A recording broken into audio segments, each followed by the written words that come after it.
Good afternoon. As was just mentioned, my name is Anna Henton, and I'm the Director of the Parental Options and Information Office at the U.S. Department of Education. I'd first just like to take this opportunity to thank all of our partners, the National PTA, the United Way Worldwide, CEDL, and the Harvard Family Research Project for partnering with us to provide this webinar series. This was something we started back in April 2010 and had no idea as to how responsive folks would be to having these resources made available to them. And I would venture to say that this webinar series has been an overwhelming success in terms of elevating family engagement nationally as well as within our own organizations, and particularly the U.S. Department of Education, as well as making resources available to the public as well as our grantees, PERC grantees, Promise Neighborhoods grantees, all of the grantees funded by the Department of Education that are tasked with doing some of this work. As I mentioned earlier, this is the final webinar in our series, and we are excited to also introduce Dr. Karen Mapp, who is serving in a consultant role to the Department of Education to help us chart out our next steps as it relates to family engagement. So with that, I will turn it over to our moderator, Karren Jordan, who will get us started for today, but just wanted to take this opportunity to thank all of our partners as well as participants who've logged in to these webinars, to thank you for your participation and the feedback that you've given us. And I hope that you utilize our webinars that we've archived on our site as resources, and we will have we will keep the webinar site up and live. So with that, I'll turn it over to Kathy. Thank you. Thank you, Anna. This is Karren Jordan, Program Manager for After School Family and Community at CEDL in Austin, Texas. Thank all of you for joining us for the 9th and final installment in the webinar series, Achieving Excellence and Innovation in Family, School, and Community Engagement. For those of you who are joining us for the first time, this webinar series features a variety of approaches to promoting systemic family, school, and community engagement to support student learning. The webinar series, as Anna mentioned, is brought to you by a partnership that includes the U.S. Department of Education, United Way Worldwide, National PTA, CEDL, and the Harvard Family Research Project. Our webinar series was launched to raise awareness about creating a family engagement system with schools that is integrated, systemic, sustained, and aligned to instructional goals. During the course of the webinar, we have explored many approaches that have moved away from random acts toward more comprehensive strategies that are linked to learning. All of the previous webinars have been archived for your easy access. The series, over the course of time, the series has drilled down into a number of topics that you see on your screen. And during this series, we've looked at making student and school data accessible, professional development, strategic partnerships, community engagement, school readiness, successful transitions, high school success, college readiness, and evaluating family engagement strategies. Today's webinar is titled Bringing It All Together, Family and Community Engagement Policies in Action. In this webinar, we will examine the different roles of the federal, state, and local entities in promoting family, school, and community engagement policy. We're going to highlight innovative examples of systemic, integrated, and sustained family, school, and community engagement in action at every level. And we'll be identifying opportunities for practitioners, program staff, advocates, and education officials to weave family, school, and community engagement into their own work.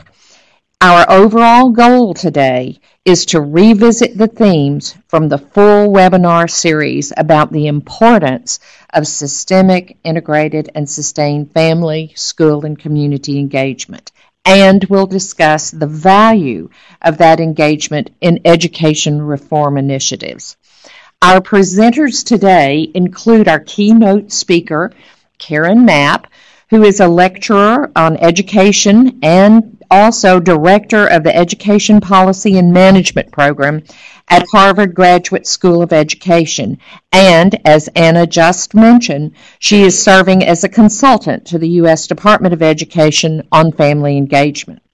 We also have with us today Kiersten Beigel, who is Family and Community Partnership Specialist at the Office of Head Start.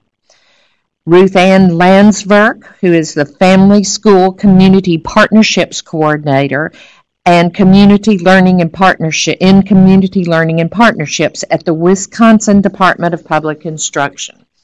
With her is Betsy Prueter, who is Vista and AmeriCorps Coordinator at the Wisconsin Department of Public Instruction. And finally, Karren Dunkley, who is Deputy Chief, Office of Parent, Family, Community Engagement, and Faith-Based Partnerships at the School District of Philadelphia. At various intervals today during this seminar, we'll be addressing questions from the audience. Throughout the webinar, you can enter your questions in the question box that appears on the screen. Just simply type your questions and then press enter. But please note that we receive several hundred questions during every webinar, and we can only address a handful of those questions, so we won't be able to get to all of your questions today. In addition, the webinar is being recorded, and we'll send out the archived presentation along with the slides next week. And now I would like to introduce our first presenter and keynote, Karren Mapp. Karren is currently a lecturer on education at the Harvard Graduate School of Education, as I mentioned, and she is also serving as consultant to the U.S. Department of Education on family engagement. Her research and practice expertise is in the areas of educational leadership and partnership among educators, families, and community members that supports student achievement. Karren joined the Harvard Graduate School of Education in January of 2005 after serving 18 months as the interim deputy superintendent for family and community engagement for the Boston Public Schools. Prior to that, she served as the president of the Institute for Responsive Education. Karren holds a doctorate and a master's degree of education from Harvard University in administration, planning, and social policy. She has authored numerous publications, most notably two that many of you, I'm sure, are familiar with, that she has co-authored with Ann Henderson and others, those being A New Wave of Evidence, The Impact of School, Family, and Community Connections on Student Achievement, and Beyond the Bake Sale. It is my pleasure to give you Karren Mapp. Thank you so much, Kathy, for that rather lengthy introduction. I'll have to work on cutting that down so we can move forward, but I really appreciate it. And welcome everyone to this final webinar series. I know many of you have been with the webinar series right from the beginning, and I'm sure there's going to be a lot of good information that we're going to be sharing with you today. So what I want to do is very quickly point out to you some of the work that I am doing here at the Department of Education, and I have to say I'm very honored to be in this position as a consultant to the Office of Innovation and Improvement, thanks to Anna Hinton and Jim Shelton. And I also want to let you all know that in my conversations with many of the people in the department, including Secretary Duncan and some of his senior staff, there is a real interest and willingness in supporting this work on family and community engagement. What I'm hearing is that folks are really interested in identifying best practice and supporting best practice. So I just wanted to say that to let you know in the field that the department is very, very interested in this and very committed to it.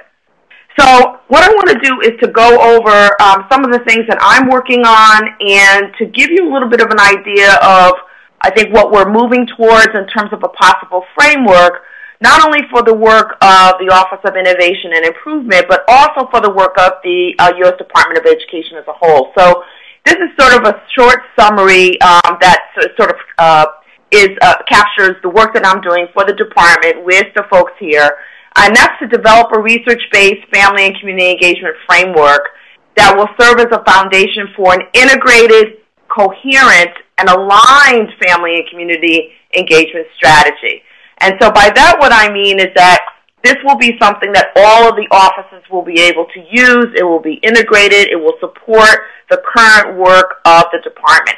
And you'll hear later on that this actually models what we've been talking about for districts, that we no longer want family and community engagement, as Kathy mentioned earlier, to be random acts, that things that aren't connected to teaching and learning and aren't connected to school improvement. So just as we don't want that for our districts and for our states, we don't want that for the federal folks either. So that's why we are sort of promoting this idea of a coherent and aligned and integrated strategy of family and community engagement for the USDOE. And some of you may know that Secretary Duncan spoke last year to the Moms Congress on May 3rd, and he's really picked up on this language of demand parents. And so I'm not going to read the whole quote. I would like you to try to take a look at it while I'm talking.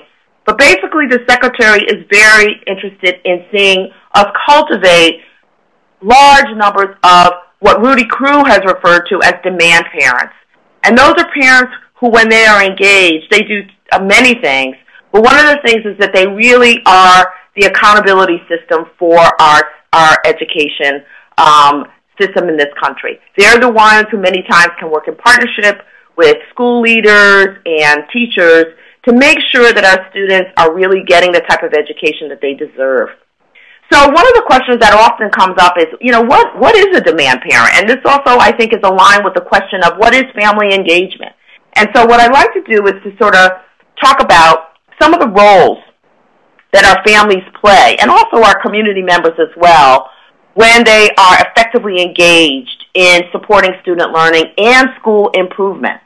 So they're supporters of children's learning, both at home and in the community and at school, for our families. And by the way, when I say family during this presentation, and I can suspect that all the rest of the presenters would agree with this, we mean all adult caretakers. So that means not only mom and dad, but also grandparents and foster parents, etc., aunts and uncles.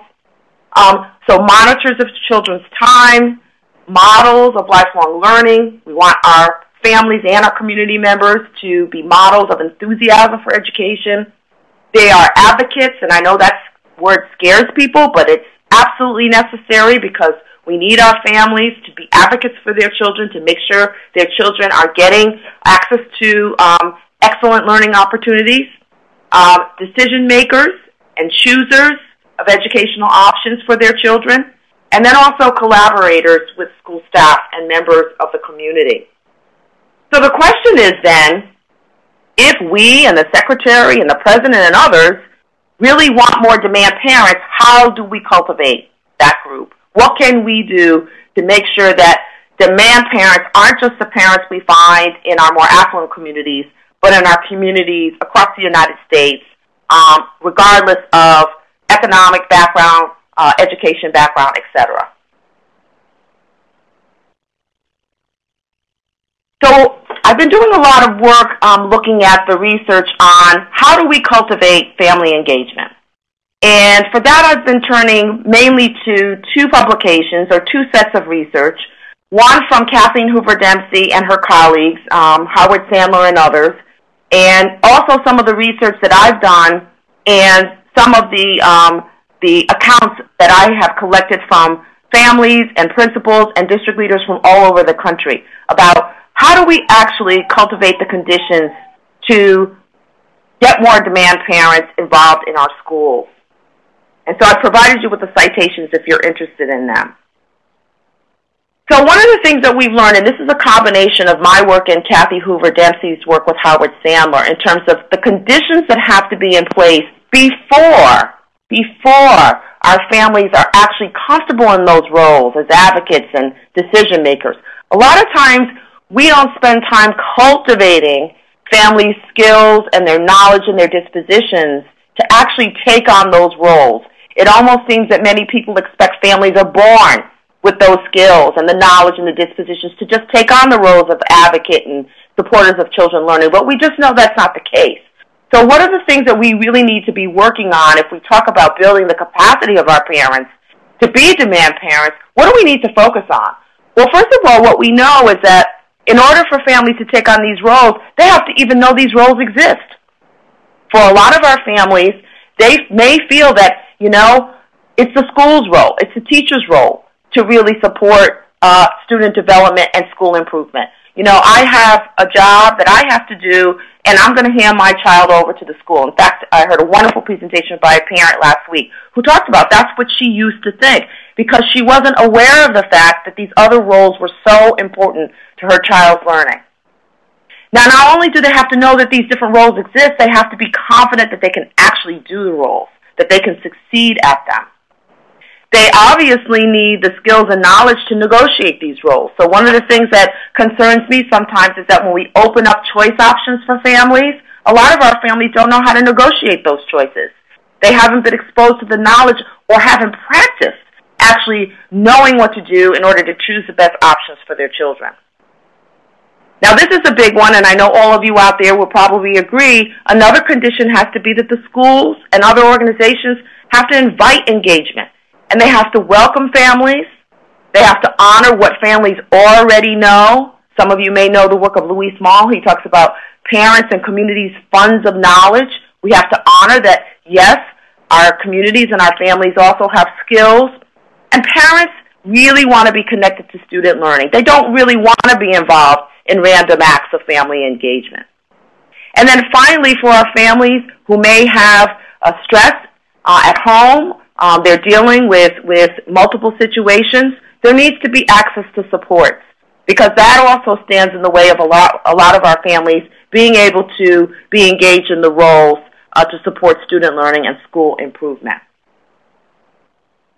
So what I'd like you to think about is, when you think about the initiatives that you're engaged with or the initiatives that you're about to start, ask yourself the questions.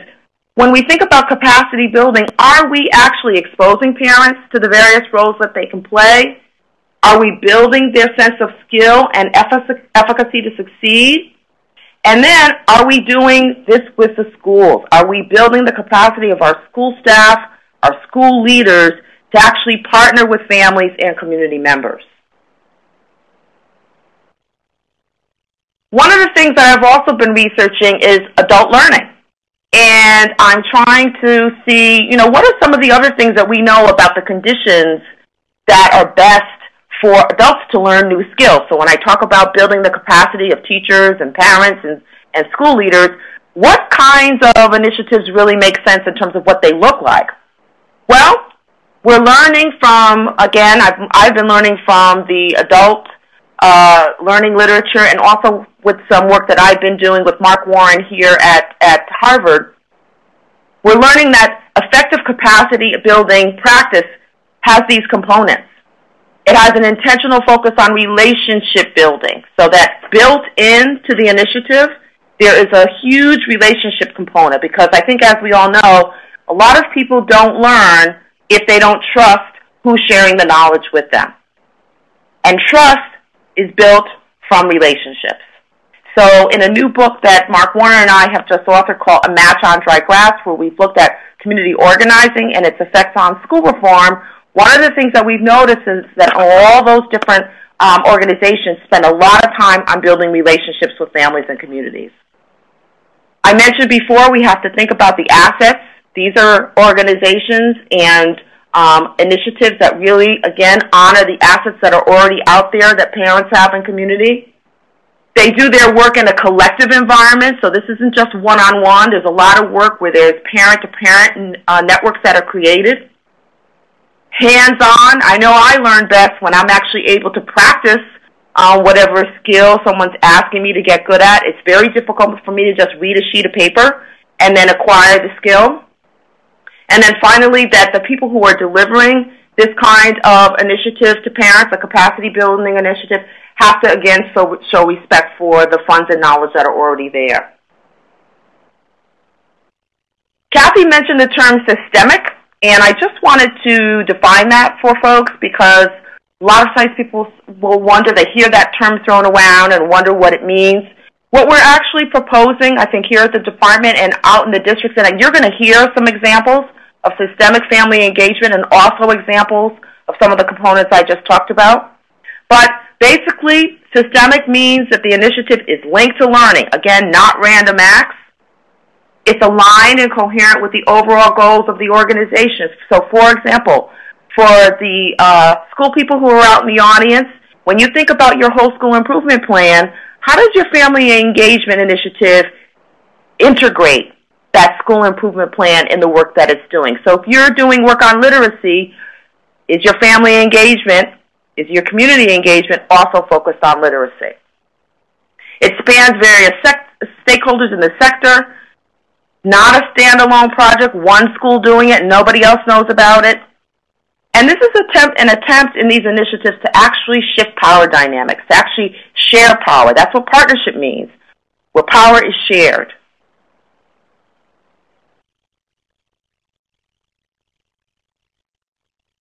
These are some examples above and beyond the ones that you're going to hear today about systemic, coherent family engagement initiatives. We know that you all have probably many examples out there of other initiatives, and actually we'd love to hear about them. But these are just a few examples of some that are out there that we know about and we're learning from. And with that, I am going to turn it over back to Kathy, and she's going to introduce Kirsten. Thank you, Karen. Before we introduce Kirsten, we've actually got a couple of questions that have come in for you, Karen. First, if you'll take just a moment to answer them for our audience. The first question is, don't you think we need family and education programs to teach and train parents to understand their role? Well, actually, I addressed that. If we looked at the slide that talked about what the conditions are for families to be engaged and to take on those roles, one of those conditions was that the schools themselves have to understand how to partner with families. And so I think what we will be proposing here in the department is to try to identify family and community engagement initiatives that include capacity building for teachers and principals and other school staff as a real intentional part of the focus of the initiative. So the answer is absolutely yes. I feel that our higher ed institutions have to do a better job of this. Many of the programs, the alternative education programs or alternative certification programs that are out there, we're really trying to talk to some of those leaders to try to embed more on family engagement, community engagement, partnership practice in the programs where they are cultivating our new teachers and our new school leaders. Good. And I have one more question for you. This one is, how do you create and empower demand parents among immigrant populations? Well, I think Karren Dunkley, when she speaks, she's going to talk a little bit about a program that she's doing. I know all over the country there have been some dynamic programs. And in fact, again, I had the good fortune of seeing some of these programs at work in places like Denver, in the immigrant communities in Los Angeles and San Jose. And this is where I think partnering with community-based organizations that have done a lot of this leadership development work with immigrant parents would be really important for schools to do. Thank you so much, Karen. We appreciate your joining us this afternoon and, as always, the insights that you're sharing with us. And now I'd like to introduce to you our next presenter, who is Kiersten Beigel, and she works at the Office of Head Start, where she is the lead on the Family and Community Partnership component of the Head Start and Early Head Start program. She began work with the HHS in the Administration on Children and Families in 2003, and at that time she was working on a variety of national human service programs, including child welfare, Head Start, child care, family violence, and a variety of youth programs. She started working exclusively with Head Start 3 years ago and is largely responsible for policy and training and technical assistance that is related to parent, family, and community engagement. As a social worker, Kirsten has also spent a number of years working in communities with children of all ages and their families in educational, medical, child welfare, and shelter settings, providing a variety of mental health and parent and family support services. Kirsten, we welcome you.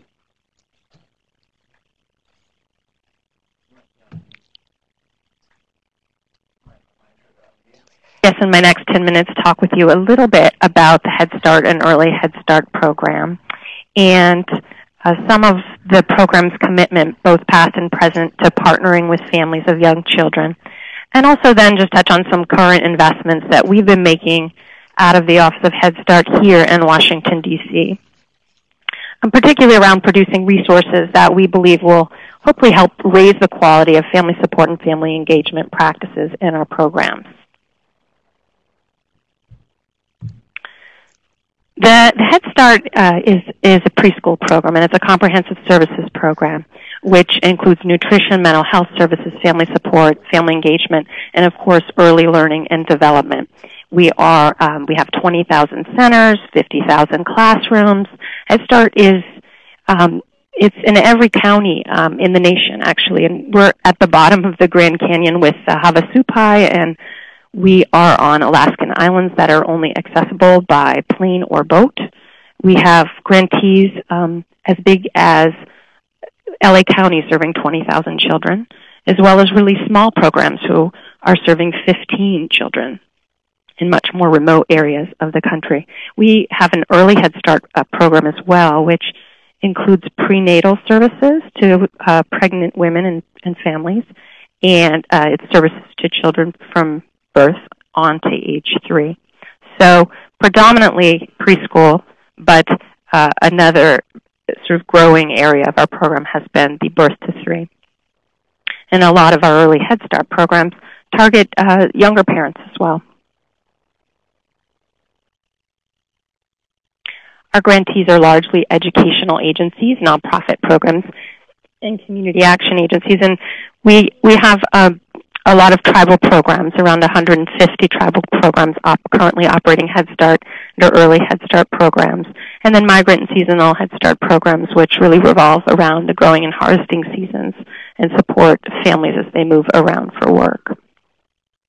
The Head Start and Early Head Start program are essentially in existence to serve some of our nation's most vulnerable children.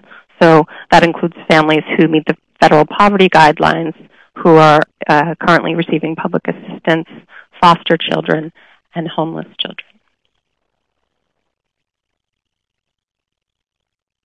So Head Start has always aimed to support families and engage them as partners in support of their children's learning and development. And we're going all the way back here now to 1965, when the Head Start founders really highlighted the importance of relationships between parents and their children, and increasing the feelings of dignity amongst children and families, as well as ensuring that the program existed to connect families to those vital community resources that really strengthen them.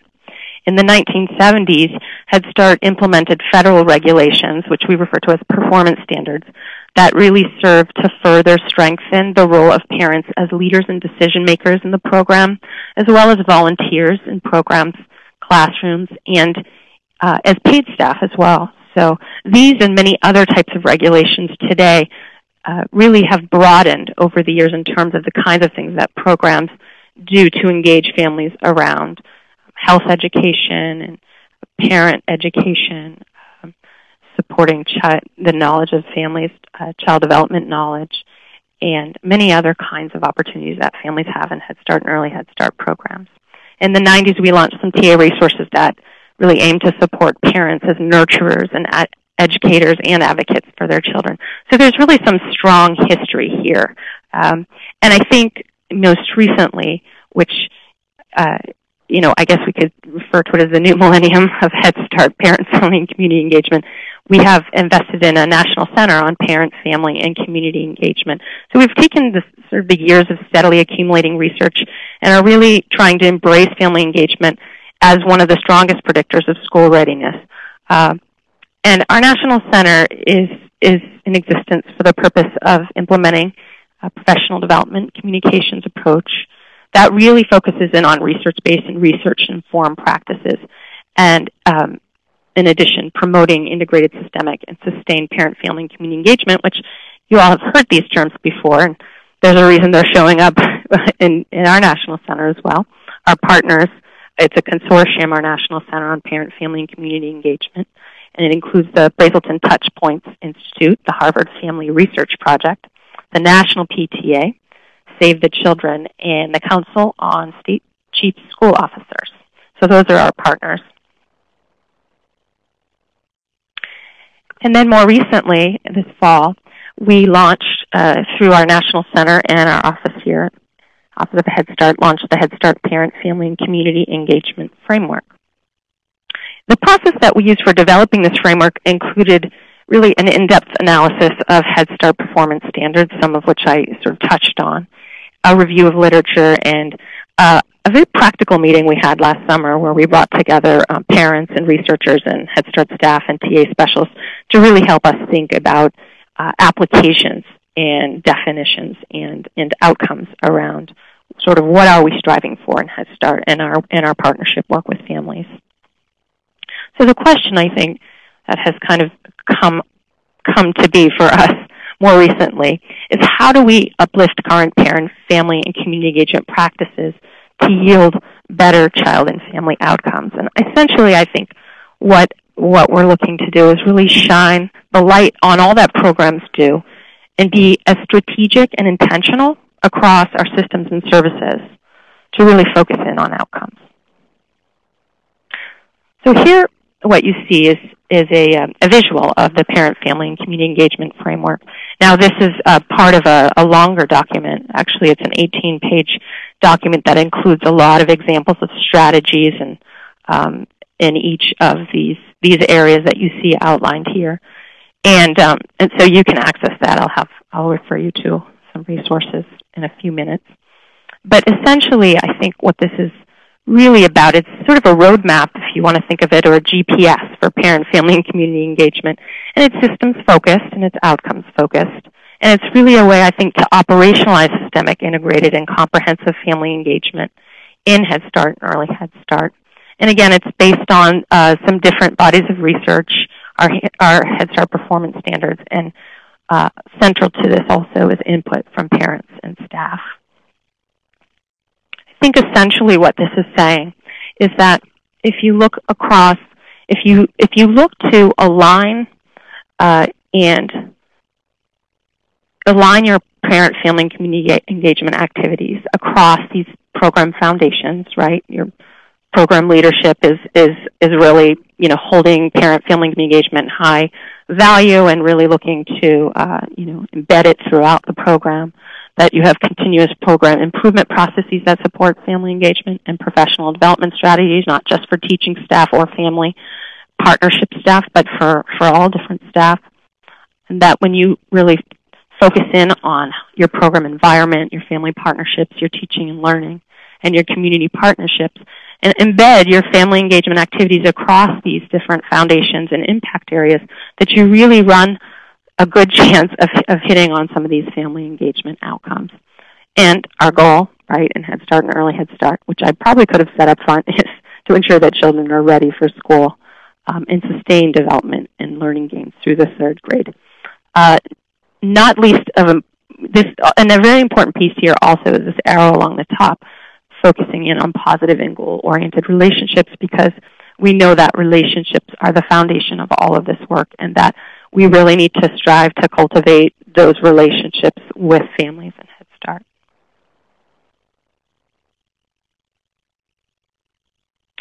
So when grounded in the foundations and impact areas, as I said, parent, family, and community engagement activities can really move us towards these family outcomes. That these are essentially things that folks in Head Start programs have been working on since the inception of the program. So what we were trying to do here, though, was really just get a little more explicit in defining them. So we understand family well-being to be about ensuring that families are safe, healthy, and they have increased financial security. We understand positive parent-child relationships to really be about ensuring that beginning with transitions to parenthood, parents and families develop warm relationships that really nurture their children's learning and development. Families as lifelong educators is really about guiding and promoting, ensuring that families have opportunities to really participate in everyday learning of their children at home, school, and in their communities.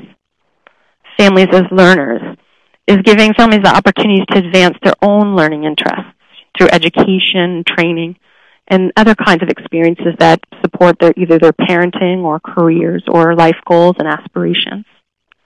Family engagement and transitions is all about kind of ensuring that we have smooth, we have real continuity for families as they're moving into kindergarten or other early childhood programs. Family connections to peers and community is acknowledging that the connections that families and parents form with their peers and mentors, either in formal or informal settings, are really important to enhancing their well-being, decreasing stress, any number of things. And then last but not least, families as advocates and leaders. Many of parents in Head Start, roughly a quarter nationally, typically every year, are very involved in decision-making and leadership opportunities within the program. So what value does the framework bring to Head Start, but also to just thinking about early childhood education systems in general? We really see that it kind of establishes a common language, at least in and amongst Head Start and early Head Start programs across the nation. It makes systemic goals a little bit more explicit.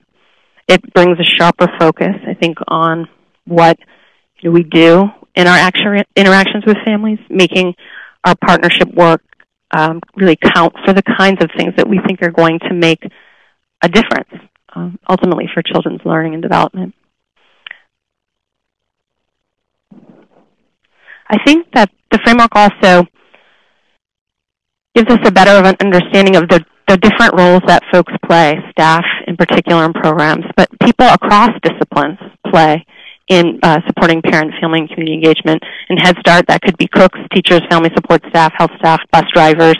Everyone really contributes to creating a welcoming and supporting culturally responsive environment in which families really feel a sense of equality with staff.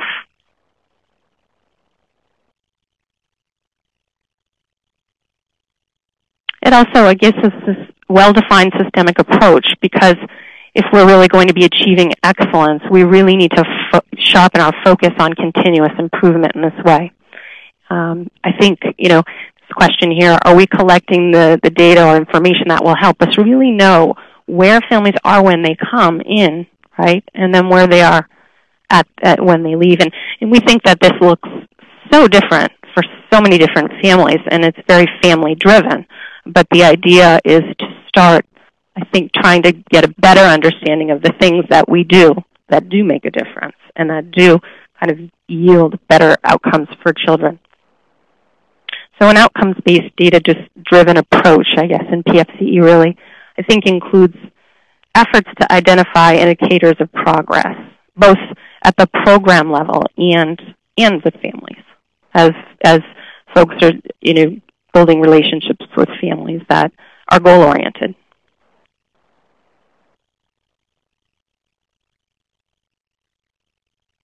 So I think a good place to really begin with this is thinking about assessment. So in a comprehensive, systemic, and integrated model, all of these components, the ones that I previously mentioned around professional development, leadership, continuous improvement, the program environment, family partnerships, teaching, learning, community partnerships, all of these need to be considered together as they link to enhance positive family outcomes. So I think, again, a good starting point really is program assessment. We see here, this is kind of we might not know how many people came to a training per se, or we might know how many people came to a training, but not necessarily whether the training helped parents become more engaged in their children's learning. So I think one of our goals is really to get better over time at identifying indicators of progress.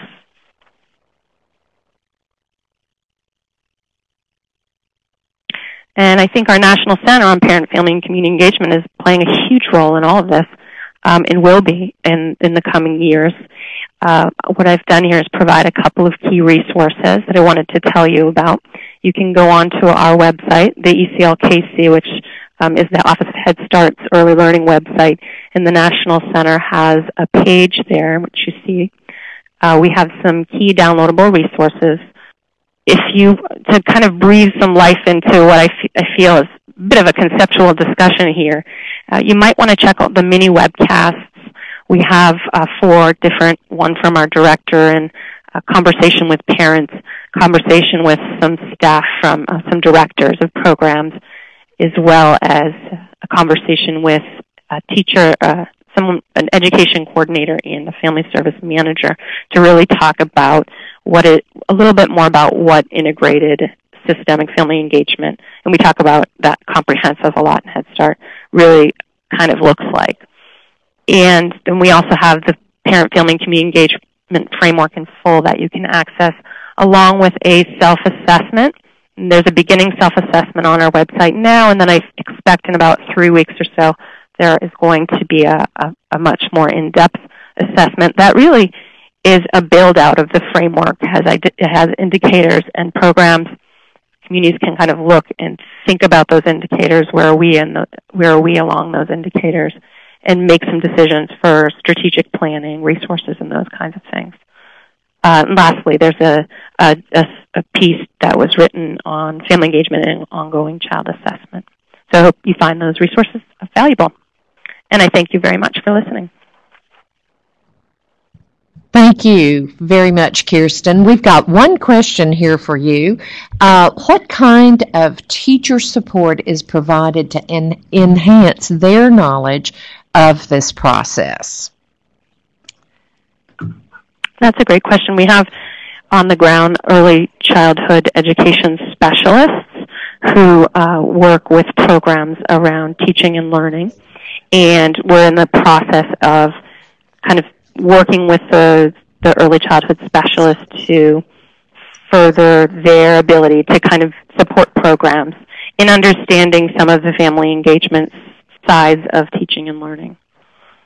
So we're utilizing some of our resources, some that I mentioned already, and using those. They include checklists and different kinds of things that programs can use to support teachers' kind of knowledge around family engagement. And I think one of the things that I've heard in terms of feedback, since we just launched this framework, there's so many different discussions happening across the country, and I think one of the things I've heard program staff saying is, we've taken this framework, we've gone through every inch of it, we're looking at kind of what we're doing well already and some areas where we really need to strengthen, and then what we need to do is really bring our teaching staff on board. So, and that's just an example of kind of this idea of broad, sometimes in Head Start people think, oh, this is about families, it goes to the family person. And this is not about saying that this work is any one person's job. It's about kind of getting everybody to see their role in this and kind of work cohesively as a system. So I think we still can do a lot more to support that, but that's kind of where we are right now. And one more quick question for you. Are there model Head Start programs that we can turn to see these goals realized? Yeah, there are centers for excellence, but I think because this is so new, and I have to there's a caveat to that, because a lot of programs would say this is not new, we've been doing this. I think what is a new kind of angle on this for us is getting a little bit more focused in the continuous improvement of this work and getting more data-driven about it. I think for a lot of programs, that's the new edge. For many, it's brand new. So there is a range. But I think that, well, can you repeat the question? I'm sorry. Are there model Head Start programs? Oh, right. So what I was going to say was our national center is in the process of developing a community of practice around this. So we've gotten some recommendations for programs that we're going to pull together. And I think what we want to do is sort of see their progression and see what we can learn from them as they really try to take this approach and broaden what they're doing and really build it out over time. So we'll be kind of documenting that. We'll be kind of taking lessons learned from that community and putting them back out to the national community so that other folks can kind of see what that process was like for programs who really wanted to take this on in a way that they haven't previously. Oh, great. Well, we'll all be watching for those. And thank you so much for joining us today, Kiersten. And now we're going to hear from our presenters who are in Wisconsin, and they are Ruth Ann Landsverk, who has worked to promote family, school, and community partnerships for the Wisconsin Department of Public Instruction since 1993. She's a former newspaper reporter and a graduate of the University of Wisconsin at Madison, and she's the mother of 3 children herself. Also presenting along with Ruth Ann today is Betsy Prueter, and Betsy has been with the Wisconsin Department of Public Instruction since 2007, where she's managed 3 national service programs, including a Vista Project promoting sustainable family partnerships in low-income schools, an AmeriCorps project working with youth at risk of dropping out of school, and a Learn and Serve program that's designed to engage teachers in academic service learning with their students. Betsy holds a master's degree in educational policy studies from the University of Wisconsin at Madison. So we'll turn it over to you two now. Thank you very much, Catherine. We'd like to talk to you a little bit about state-level support for family engagement that we have here in Wisconsin with the Wisconsin Department of Public Instruction and our partners. So why do we do this work? Well, we believe that partnerships are good for all children in every school. They shouldn't be left to chance.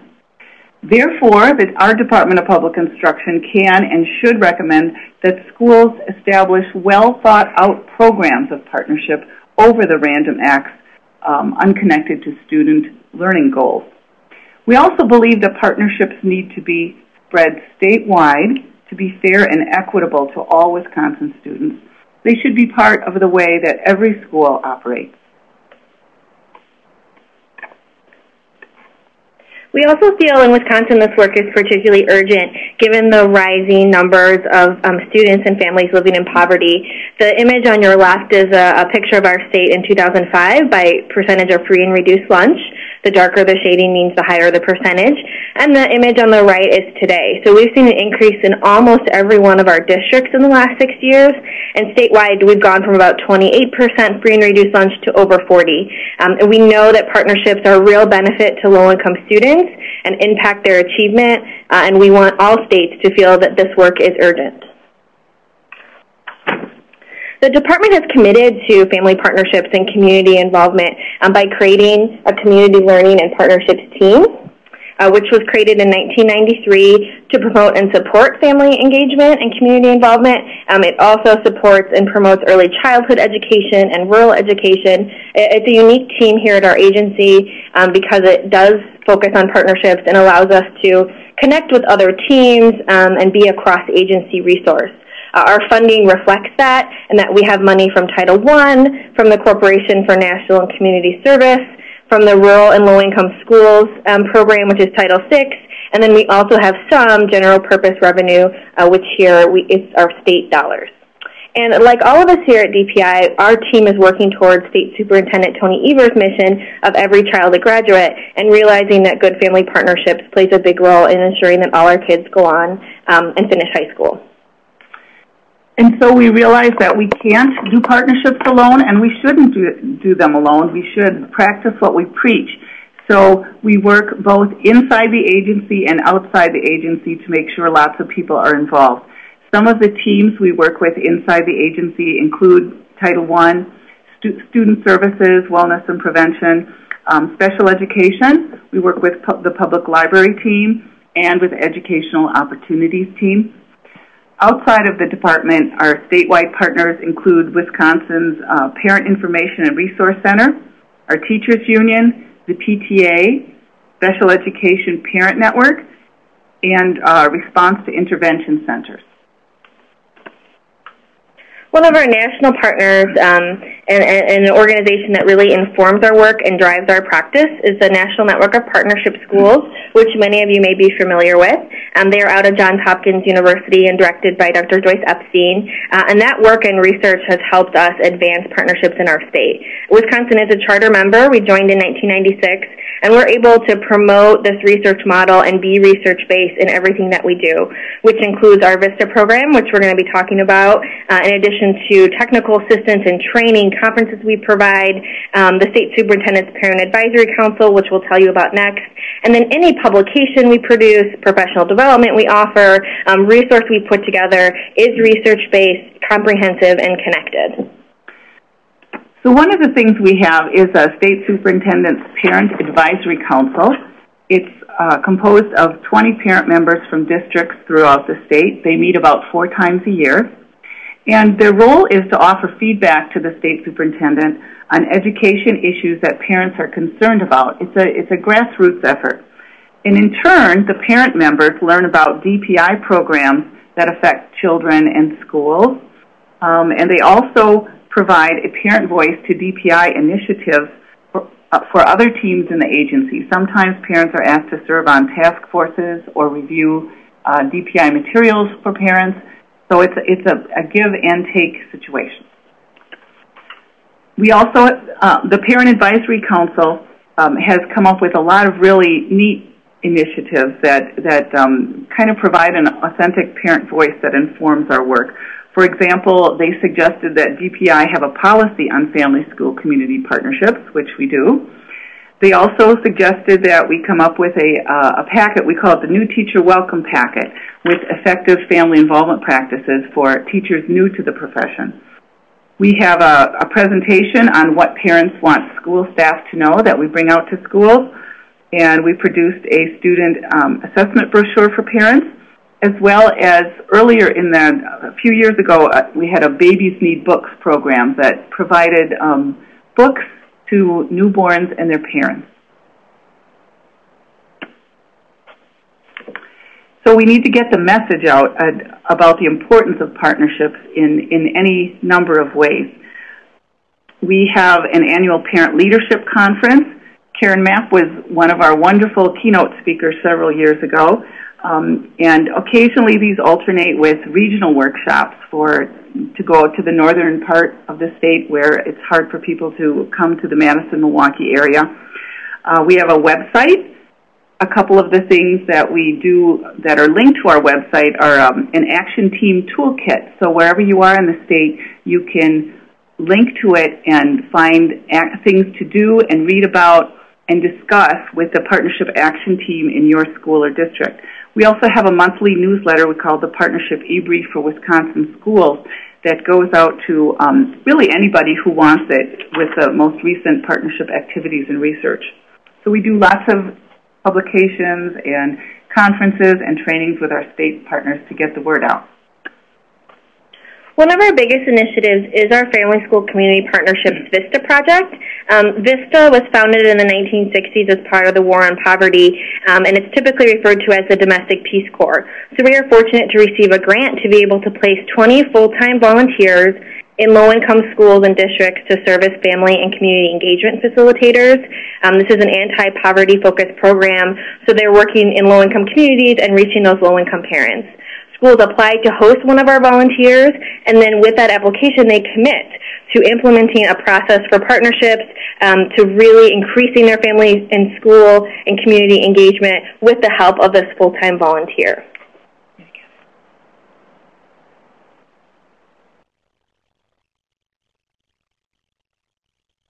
So Vistas have really taught us, these volunteers have taught us that partnerships work, that family engagement can be done and can be done well and can reach all parents regardless of income or background. So we have some data that we'll be sharing with you in a second, but we have found through surveys and research of our former sites that the districts who are involved in this program are more likely to engage families in decision-making roles, link them to children's learning, develop better communication tools for families in the language that they speak at home, and they're also more likely to have a volunteer network and be able to take better advantage and support their volunteers that would like to help out. So we're seeing these improvements at low-income schools with low-income families. So in particular, some of the data that we've compiled shows us that the impact are greatest in the areas of sustainability. So most of our sites are continuing the efforts that were started by the Vistas in the area of family involvement. All of our sites are saying that their partnership programs are improved because they had the advantage to host one of these full-time partnership volunteers for 3 years. Most of our sites are reporting they have better parent participation and family participation at their events and programs, which we know is important. And most of our sites are also saying that communication has greatly improved. And this has given them the opportunity to address communication challenges and ensuring that they're communicating with all families in the school, especially those who do not speak English. So in addition to the impact on students and families, and particularly with this program, we've also seen a big financial impact of these Vista volunteers in terms of volunteers recruited, in terms of the number of hours these volunteers have put in, and the kinds of resources that this generates for our state. You know, the volunteer resource itself has generated over $1.5 million, but these numbers also help schools receive donations, write grants, continue to generate resources in their local communities. So the total value in the last almost 10 years is over $3.7 million, which we think is particularly important and significant because this grant costs us very little, and we are only putting in about $250,000 to support the program, and so we're getting a lot of output for that input. So what has changed because of our partnerships at the state level? We like to think that it's been easier for schools to learn about and do and improve their partnerships since our program has started, namely because schools have a central source of information to tap into, our staff and our website, and they have a process that works. They also have each other. There's a statewide network of involved schools and organizations that now exist, and we truly believe that people learn about partnerships best from each other, so that's really important. Within the agency, we believe that family engagement has become a more important part of DPI programs, not just in our team, but in the content and learning team and in many other teams that we work with. It's just created more visibility and credibility and viability for partnerships in Wisconsin. So thank you very much for listening. Thank you. Thank you both. We have several questions for you two also. The first question that we have coming in is, how are parent advisory members selected? Well, to begin with, the Parent Advisory Council, we asked the education organizations in the state to nominate parents. And we selected parents from that initial group. Some attrition does occur, of course, so people, I guess now people nominate themselves. They learn about it from our website and word of mouth, and they want to participate, so we kind of take them one-on-one. And the nomination process for everyone, so parents can nominate other parents, school administrators can nominate parents in their school, community members can make nominations, and then we review those nominations to make sure that the group is representative of our state, both, racially, socioeconomic status, where they live in Wisconsin geographically, so that helps us weed through it and get a good representative group. Okay, and here's another one. Are the Parent Advisory Council produced materials on the website, specifically the new teacher welcome packet and the brochure about what parents want school staff to know? Yes, they are. Everything is on our website. I believe our website address was on an earlier slide under the Getting the Message Out slide, so if anybody wants to get any of those materials, they're available from that website address. Good. And here's one more. Are the volunteers from the communities where they work? Often they are, yes. We have a pretty extensive recruitment process, and so we do get folks moving from other states who are interested in serving Wisconsin, but we find some of the best volunteers are from that community, grew up in that community, and often they're parents or relatives of students who are in our schools, and they really have that insight into what it takes to reach parents and create a good program. Okay, and one final question, if we may. How is Wisconsin measuring the success of these programs? Well, we do a lot through our Vista program because it helps us ensure that schools enroll in a program, and so that we have performance measures we have to meet, and they have to do regular reporting. So we're able to get data on a very regular basis on how parent participation is looking, how families feel about the family friendliness of their school. So we do a lot of pre- and post assessments of schools who work with us to be able to see this is the kind of impact or this is how families' attitudes have changed, this is how staff attitudes have changed. So primarily we get a lot of our data through this program because, as I said, schools commit to providing us data on a regular basis so we can get a sense for how they're doing and then share those best practices with everybody regardless of whether or not they're in the program. Excellent. Thank you both so much for joining us today. And now we're going to go to Karren Dunkley for our next presentation. Karren has enjoyed a successful career in education as a classroom teacher, a school team leader, a professional development coordinator, and now she's a researcher and practitioner in the field of parent engagement. She currently serves as Deputy Chief of the School District of Philadelphia. She is also serving as an adjunct instructor at City College and Columbia University. Karren has been widely recognized for her leadership, where she's successfully developed many national programs that are really strengthening family and community engagement across the schools in Philadelphia. Some of the highlights of the programs that she's created are a nationally recognized parent university. She's created targeted school advisory councils and 8 geographically based parent-family resource centers, just to mention a few of her many highly regarded initiatives.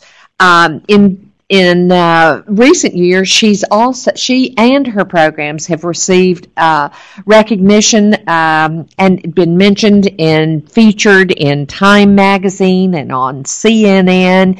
And even a few years ago, she was recognized as the New York Assembly Teacher of the Year. So Karren really brings a lot of background and expertise to the work that she's doing, and her current interests are really around parent engagement, intercultural competence, and social capital. Karren, we're glad to have you with us this afternoon.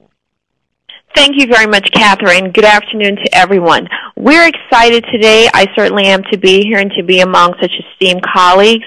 One of the key points is the title of this presentation is very intentional. If we build it, they will come accelerating achievement through parent and family engagement, because as we share the story of Philadelphia, in 2008, our former superintendent, when she arrived here, she found that we did not have a parent office. What we did have is that we had one director of parent and family, then an assistant director, and that those two positions or individuals were attached to the Office of Communications. And what was really needed was systemic, strategic, as everyone has highlighted, approach to parent and family engagement. So we wanted to ensure that we answered that. So who we are as an office is that we are 3.5 years old, as I like to think of it, even though there was work that was being done before. In terms of building the systems, we are just some buzzwords responsible for engaging and collaborating all of the stakeholders to really improve the support of families to increase student achievement. What we find sometimes, and I'm sure that this may be a similar experience for others in districts or in other organizations, is that we do not have a coordinated system of services for families, and that we're pretty much doing our own thing even though we're serving the same set of families. And our office has really made it very intentional to bring that collaborative piece to the fore. We act as a liaison among our parent, school, and community stakeholders to address parent concerns, and once again really focus on efforts to create meaningful partnerships that lead to successful student outcomes. And a piece of our work is our faith organizations, where we see our faith organizations as a resource to reach our parents and to leverage their connections with parents around, again, increasing student achievement. We implemented as a team, under the leadership certainly of our executive team here at the district, a systemic approach, and this diagram simply highlights each of the pieces. We use a framework. We like it that we refer as the 3 A's: achievement, attendance, and attachment. And pretty much any of these initiatives, whether they're personnel or programs, can be aligned to either the achievement, attendance, or attachment piece. So, and we will talk a little bit more about in depth, but just to highlight. So we did create, within our office, we have a multilingual family support and translation and interpretation center. When we arrived, we have 8 major languages in the school district of Philadelphia. We have 137 languages spoken.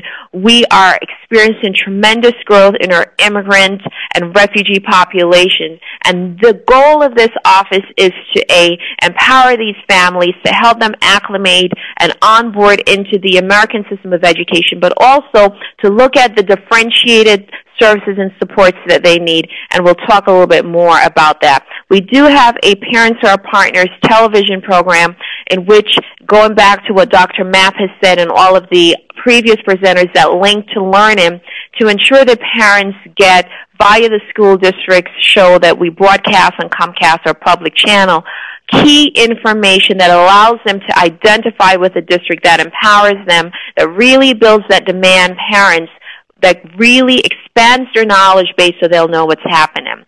We do work a lot with our internal partners. They're just as important as our external partners. When we speak of systemic approach, how do we collaborate, for example, with our Office of Curriculum here at the district?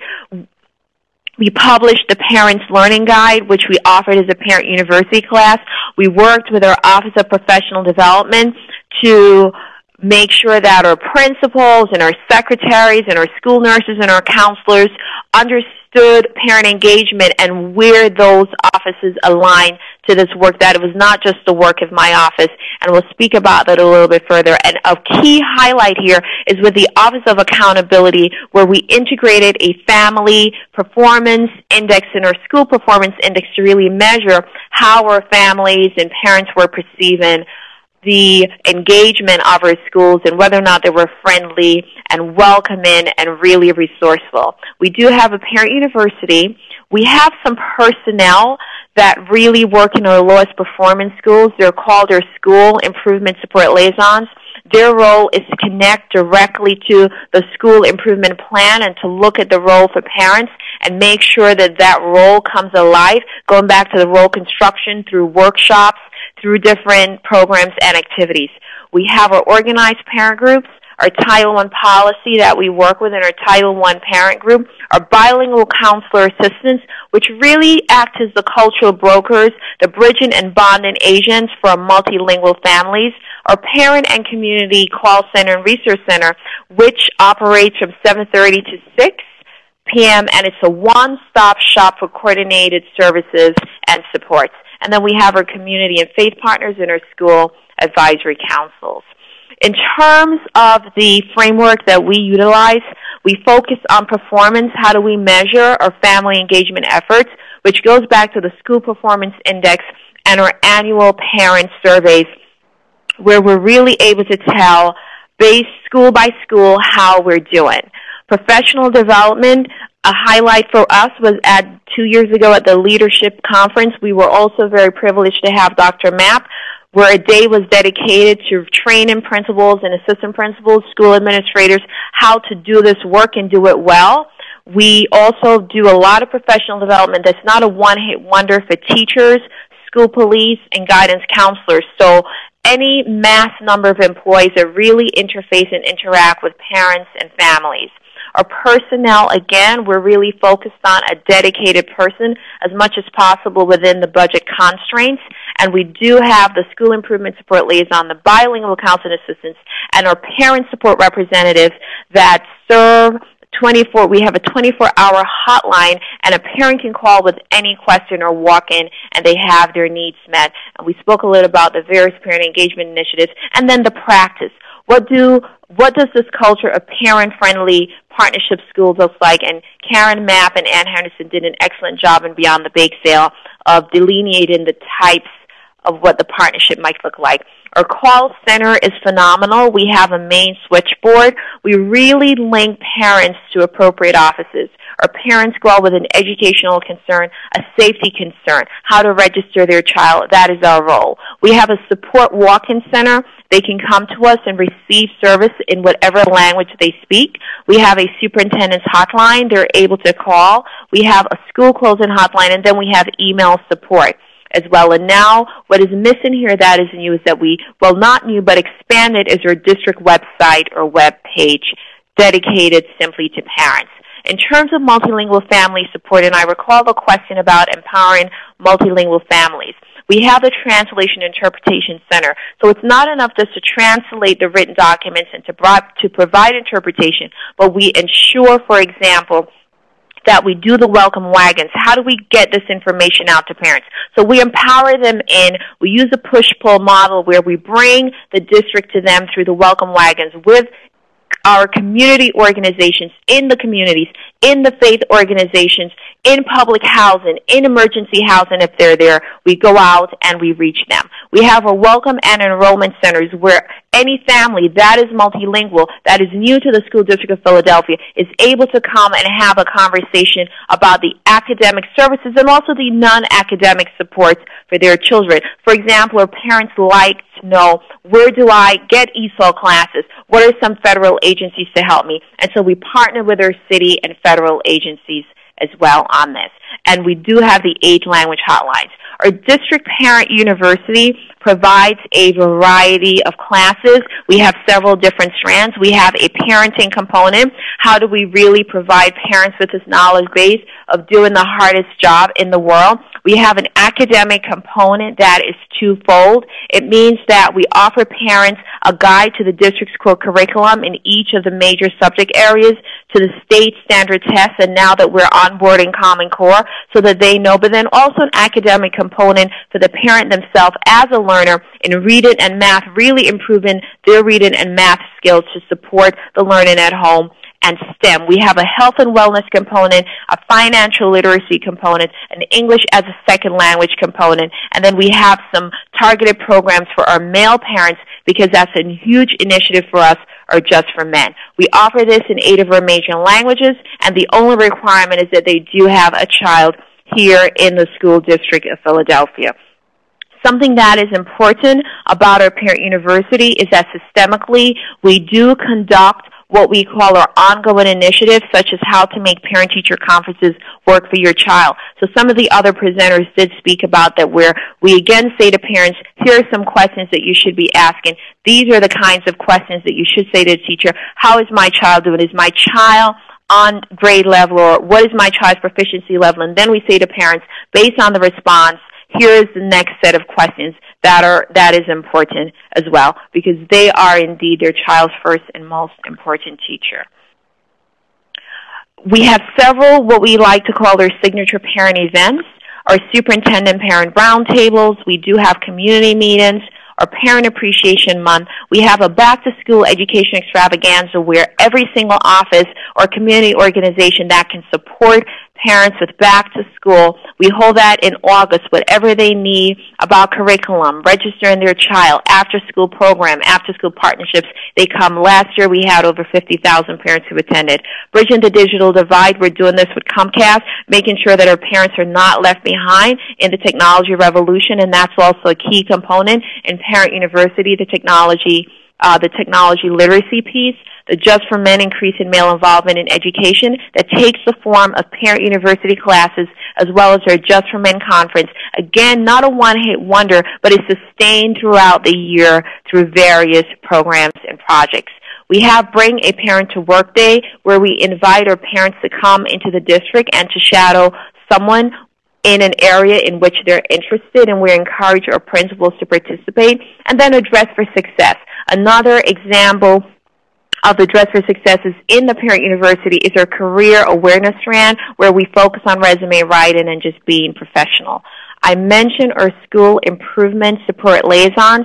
Key components here to highlight is a customer-oriented, parent-friendly culture, the ongoing two-way communication, really establishing our parent volunteer, and again, focused on organizing parent workshops, really based on what the data is showing is needed in the school that parents need to know and learn about. School advisory councils are what we call our newest initiative in terms of where we expect to go. Right now we have targeted school advisory councils in our Promise Academy schools. So we do have 11. We have 9 official Promise Academies. We have 11 fully active school advisory councils, and then 30-something or so who are on their way. The goal is to have a school advisory council in every school, and we're working on a phased-in process for that. We believe in this decision-making component of parent and family engagement, and so the school advisory councils are the forums for open discussion and problem solving, which are really peer-elected, comprised of parents and staff and community members having that conversation about student success. How do we move our schools that link to learning? And our goal is to receive training and technical assistance, going back to what we learned or what we saw earlier from Dr. Mapp around how do we give parents the tools to build their self-efficacy so they know that they can and they will succeed in this work.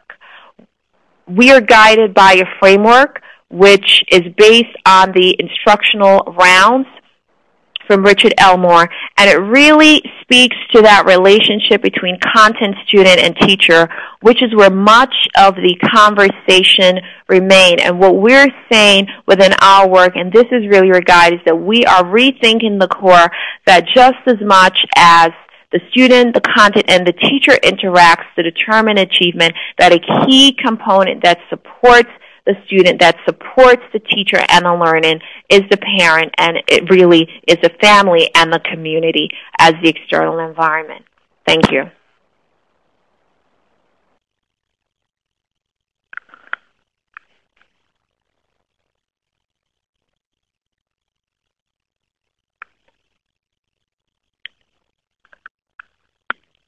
And I guess while I'm waiting for Kathy, who's our moderator, to come back in, I would encourage anyone, if they're interested, they can actually log online on our website, where we do have some vignettes of our classes in session, as well as some testimonials from our parents around what have been some key learnings, some key takeaways, and some key strong points of the initiatives that we have embarked upon in the school district of Philadelphia. Thank you so much, Karen. And we have several questions for you this afternoon as well. The first one is, will you be able to share your school performance index? Yes, I can and I will. It's actually not a problem. I can email that to Lacey Wood and she can get it out to the various participants. The School Performance Index should give a snapshot of what it entails. It includes, again, the achievement, so AYP data over time, the different proficiency level. It includes the subgroups, like the different kinds of learners in a school. It includes safety indicators, and then includes those parent and family indicators. Excellent. Thank you. Another question here is, how many staff members are there in the Office of Family and Community Engagement and faith-based? We have approximately currently one director. We have 4 directors that are dedicated to this work, and we've recently added 5 directors. We have a director of parent and family engagement. We do have a director of our family call center and walk-in center who also does Parent University, Karen James. We have Jim Scott. We have our director of multilingual family support, Ludi Soderman, and we have our director of translation and interpretation, Chong Wang, and our director of student placement that also sits with our office, Latretta Jones. They have support staff, for example, translation and interpretation. They have 7 language access coordinators that are translating and interpreting documents. So it's 5 core directors, and then we do have the support staff averaging, I would say, approximately between 30 to 40. The reason we don't have a concrete, we just experienced a severe budget reduction. So we're trying to see what we will end up with at the end when the dust has settled. Okay, great. Another question here is from an audience member who says, I find that most parents who use parent universities and things like that have students who do fairly well in school. Are there any strategies to pull parents of students with the worst GPAs and the most discipline issues into a parent university? Thank you. What we have found in Philadelphia is that our parents really come from a range, and not all of their children do well academically. And their children, in fact, some of the parents come to us. We recently did a study, and someone asked about, after a previous presenters from Wisconsin, I think, how do you measure and how do you know it works? And we commissioned an external study because we're so in love with it. We didn't want our bias. We asked Eastern University to come in and to look at Parent University. Last year we had 29,000 parents who participated, 29,283. And we find that sometimes parents come to us needing something else, a different way to know. And the strategy is word of mouth. It's hearing that this really works. Is using other parents to recruit. We call her parent ambassadors. We have her get the word out. Then we go to our public housing sites and we place Parent University strategically in locations where large numbers of parents are who may lack the resources or who may need that extra connection to the schools. We work with our emergency shelters, so our parents who are in transition, we actually conduct our Parent University classes in our shelters. And when we do go into our emergency housing, we find that those parents are saying, you know, my child is moving, they're struggling. They have one teacher and they have multiple teachers. What are some things that I can do? So we have the parents who the children do well and they come to us, but based on these strategies of bringing the classes to the parents, of working with the community and the faith organization, the welcome wagons with the multilingual families where, you know, they have different ideologies around what school should look like and just assimilating and learning English and understanding the standardized exam. So I think we have to change the question and make it a demand where we want to ensure that we get the classes to the parents who need them, that we're collaborating with external partners such as the community agents, even with our family court. The family court sends parents to us that they have ran into their children some kind of trouble with the law and discipline issues, and they've said, go to Parent University and take this class. So it's a blended model. Okay. We've got one last question for you here. This one says, these activities and initiatives all sound wonderful. What is your average cost per student per year for this program, and where does your funding come from? Our main funding for Parent University comes from Title I. We did an average cost for our parenting classes. We find that that's about $50, not very expensive, because if you take, for example, our attendance truancy class, that is done by our attendance and truancy office. A parent's guide to the core curriculum, we utilize our office of curriculum, and we work with our own teachers, and what we pay them is not really extravagant to do or to conduct the classes. So we have been fortunate in leveraging our internal partners as well as our external partners to do this. And the main source of funding that we have is Title I. And then we have an associate's degree cohort. Again, we had Pierce College, an excellent example of a partnership that we said that we have a group of 18 parents and they would like to get their associate's degree. What can we do together? And Pierce was very willing and really absorbed 90% of the cost for these parents to gain their associate's degree in early childhood education. So a part of it in this very strict fiscal climate is the concept of external partnership, and then the will of the office. In my office, I have an excellent team. We have to go above and beyond the call of duty and really leverage our resources as well as ourselves to achieve these outcomes. Good. Thank you, Karen. And thank all of our presenters today. This has been extremely informative. Again, thank you to all of our participants and all of the presenters over this entire series for helping make this such a successful effort. It has truly, as Anna Hinton said earlier, been highly successful, and it's because all of you have given so much of your time and so many of you have participated as members of the audience. Thank you so much.